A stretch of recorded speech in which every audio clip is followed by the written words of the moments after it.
Today I'm at Shoreditch Electric Light Studios, but I am 400 years in the future. I'm not, I'm at a Canon event and we are getting to meet the brand new EOS R. Now Canon have set up this crazy background here. We've got multiple rooms where we can try out the new 30.3 megapixel camera that they've just released, full frame mirrorless. Now our group, with the red group, as you can see, this isn't just a fashion choice, this is a tabard I've been given. So we're gonna go off and explore this weird futuristic factory we've been given to try out this camera in. I can't wait to see what it can do. You can now focus down to -6 EV on this camera, and that is the world's first. There isn't another camera that can focus in that lower line. I've been testing it in some of the conditions we've had. We've only been here 5 minutes, and already I'm so impressed with how this is focusing. It's also helped out by the amount of focus positions that it has on its sensor. It has 5,655 focus positions that you can choose from to get the most accurate focus possible. They cover 100% of the frame vertically and 88% of the frame horizontally, so you're really not going to miss much. With dual pixel AF, you can also get very smooth, precise and quick autofocus across all of those points, even during video. Here is Chris, who's behind the camera, to tell you all about it. Okay, so let's talk about the video spec. And straight up front, I'm going to say there's some amazing points to this camera, but there's also going to be a couple of points that are going to annoy a few of you guys, so I apologise in advance. So let's start with the main spec, the top headline features. It does 4K UHD, internally recording to that SD card, so super cheap media. And that's all intra, 480 megabits per second, 8-bit internal. If you want 10-bit, you can output 10-bit through the HDMI port if you want that extra information, if you go into something like an Atomos recorder. Now, one of the drawbacks with recording that 4K format is that there is a significant cropping. That's the bit that I was on about where you're probably not going to like it. And that's a 1.74 times crop, so it's close to a Super 35mm sensor. If you're looking at doing anything that's sort of high-speed, slow motion work, Canon cameras, in terms of video, aren't normally really built towards them. They're great at making beautiful normal sort of normal speed video, but when it comes to high speed stuff, they're a bit lacking. So in this, you've got 1080p 60 frames a second. That's double speed, or 2 times slow motion. If you drop down to 720p, then you can go up to 120 frames per second. But you know, in this day and age, 2018, who is shooting 720p? I don't know. But you're not going to be buying this camera for that. You're going to be buying it for, one, the amazing Canon color science. You know, I don't need to big up how well loved that color science is. You talk to any Canon user and they will tell you how much they love the skin tones and how pleasing the color is in general. But two, that dual pixel autofocus, that is a huge, huge thing to have in this camera. There's not any other video system that I put faith in terms of using the autofocus for a professional gig. It's only really Canon's dual pixel autofocus. And to have that in a camera of this size is fantastic. And of course, you've also got Canon's C-Log built into there, so if you're shooting in that, you can capture up to 12 stops of dynamic range too.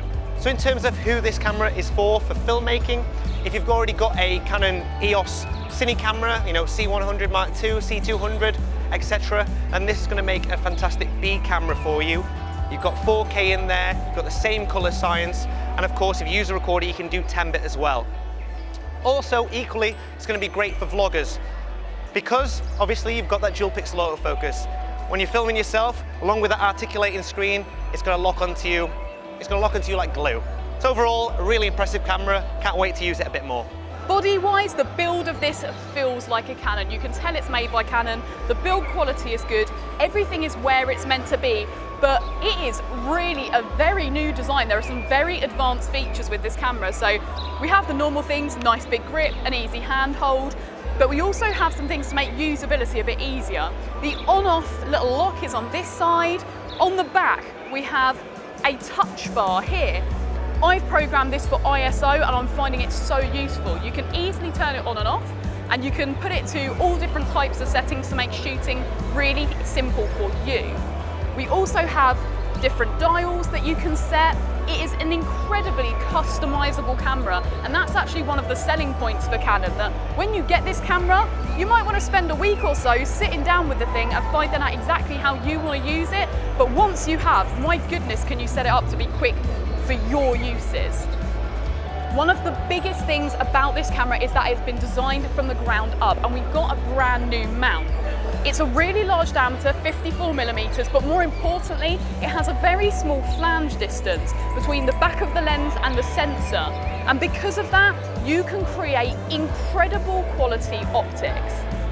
Now, Canon have brought out 4 new lenses to go with this camera. We have a 50mm 1.2, a 35mm 1.8 macro, a 24-105 f4, which is what I have on right now, and the pièce de résistance, which is a 28-70mm f2 fixed aperture throughout.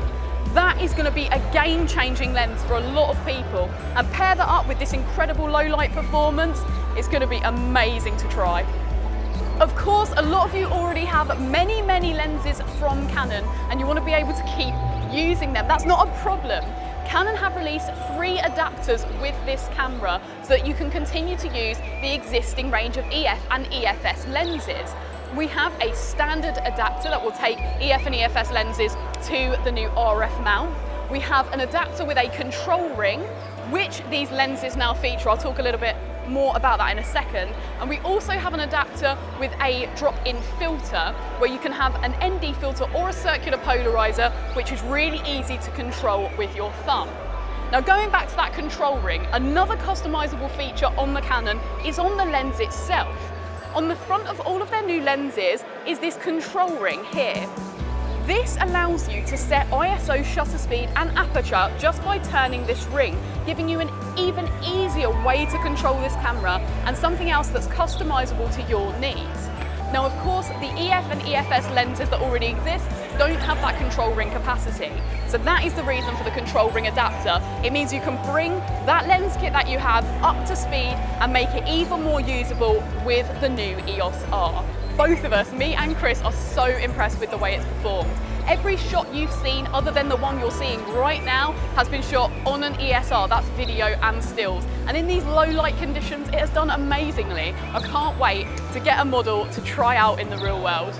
Now, if you have any questions about the EOS R and you need to know any more information about the EOS R, the lenses, or the rest of our Canon range, feel free to pop onto the website or put a comment below and we will get you all the info that you need. Thanks a lot for watching.